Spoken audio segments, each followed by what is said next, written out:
所落来带大家来认捌台湾的过去。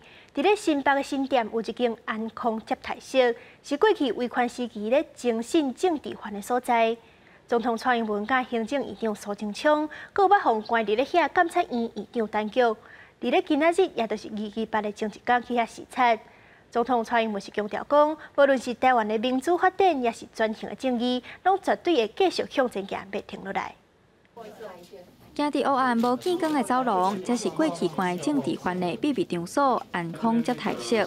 检察院长陈菊、总统府主席姚嘉文等受难者，甲总统、行政院长做伙转来这个当年互因受尽折磨的所在。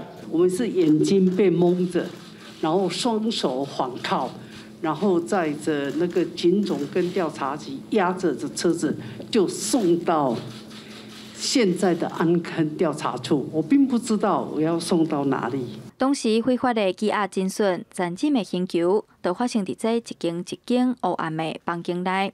出转会伫2022年1月审定安康接待室为不义为止。总统蔡英文表示，绝对袂互台湾翻头行威权的路。行政院已经规划将它移给我们的文化部，纳入景美人权园区，成为我们国家人权博物馆，作为实现转型正义、推广人权教育的基地之一。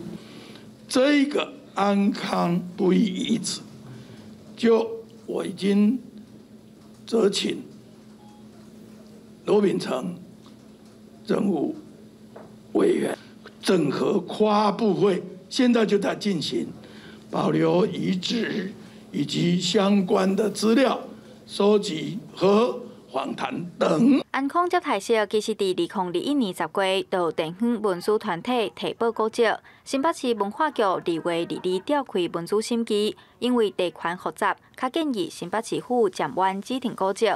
提报人吴碧伟指出，目前安康接待室并无严格管制，甚至有人把这当作是冒险的场所。不管最后审议结果如何，拢毋望即时赶紧做好管理，完整保留前辈牺牲自由的历史现场。记者杨淑静、曾派文新北市报道。